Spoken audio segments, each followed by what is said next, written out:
Vamos lá para mais uma. Gente, depois da gente estudar, né, o período joanino, tu chegou aqui, cara. Depois do período joanino, tu tem que ver o que foi a independência do Brasil, né? Então, depois daquele período todo de medidas joaninas, né, da política externa do Dom João VI, tudo aquilo que tu tem que saber para ver a independência do Brasil. Não vou me alongar aqui porque a aula não é disso, mas se tu não sabe nada de Dom João VI, de período joanino, vai procurar que tem aula no canal. Beleza? Vamos lá então, o que foi a independência do Brasil de 1822? Primeiramente, a gente tem que entender o contexto dessa independência, dessa dita quase revolução, né? Não foi bem uma revolução, a gente vai ver o porquê. Mas o que foi essa independência? Na verdade, a independência do Brasil foi um processo construído, né?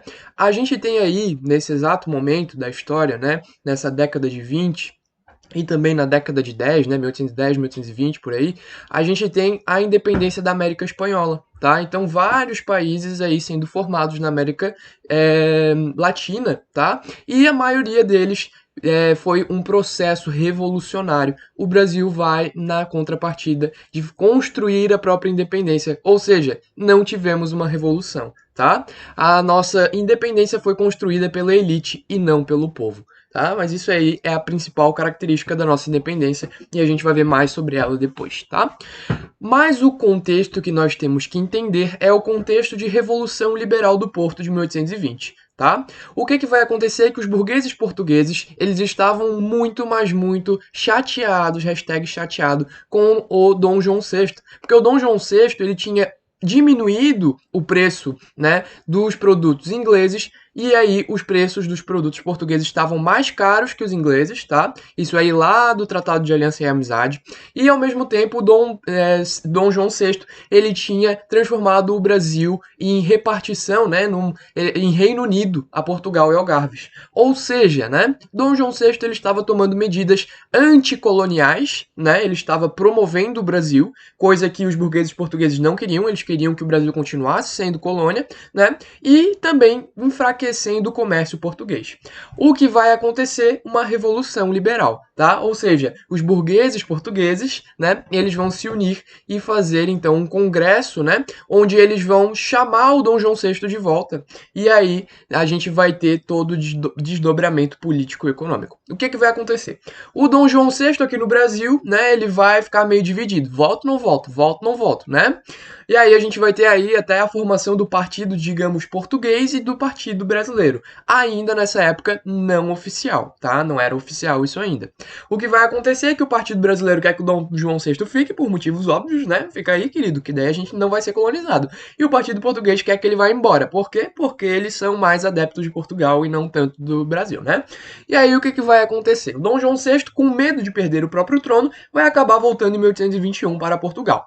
Quando ele volta para Portugal, né, ele vai ser imposto uma constituição. Então, o Reino Unido de Portugal, Brasil e Algarves agora ele é um regime de parlamentarismo, tá? Um parlamentarismo monarquista, tá? Então a gente tem um rei e um parlamento, ou seja, é uma monarquia parlamentarista, beleza? O que vai acontecer é que o Dom João VI vai ter que governar com base na Constituição, tá? E aí essa Constituição vai inibir todos os poderes amplos que o rei possuía. Não existe mais absolutismo. Agora, na verdade, quem está governando de fato Portugal, Brasil e Algarves, né, esse Reino Unido, é o parlamento português. Beleza?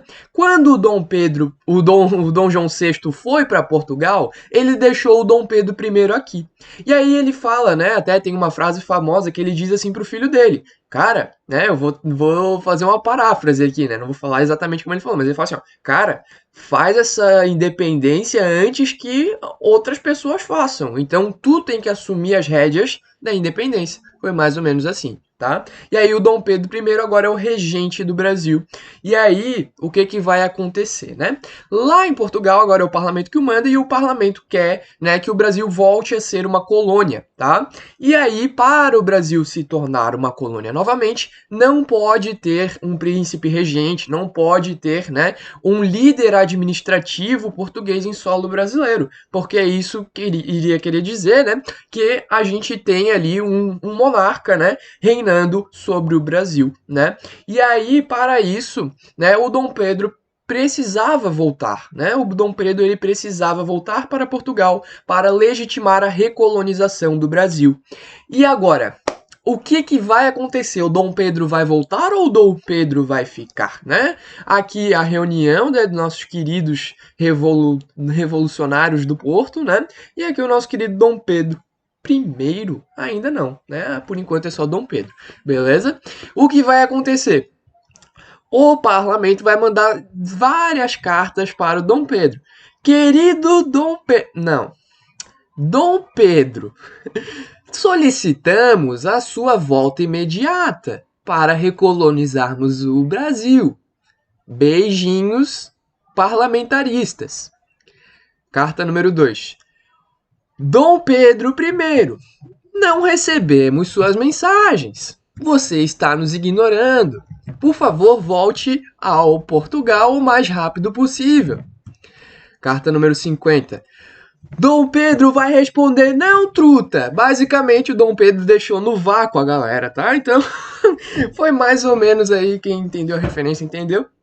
O nosso querido Dom Pedro ignorou todas as cartas enviadas cordialmente, né, a ele pedindo a sua volta, né? O que vai acontecer é que a elite do Brasil, nesse momento, enquanto ele estava recebendo inúmeras cartas e não respondendo nenhuma delas, né? Cara, a história se repete. É só isso que eu digo, né? A história se repete. Enquanto ele recebia várias cartas do parlamento português, né? E não respondia nenhuma delas, a elite brasileira, né? Os comerciantes, os senhores de engenho brasileiros, os donos das datas, eles faziam as pressões para o Dom Pedro ficar no Brasil. Beleza? O que vai acontecer, nós temos aí, agora sim, né, a efetivação de um partido brasileiro e um partido português, né? Na verdade, essa efetivação vai ser posteriormente, mas a gente já pode dizer que tem, tá? Então, um partido brasileiro e um partido português em relação a ficar ou não. Será que o Dom Pedro vai ficar ou não vai ficar? O partido brasileiro quer que ele fique, o partido português quer que ele vá embora, assim como aconteceu com seu pai. Beleza? Vamos continuar o processo, mas eu vou deixar para a próxima aula, que daí a gente vê tudo bonitinho, o processo como foi e as consequências, beleza? Vai lá e valeu!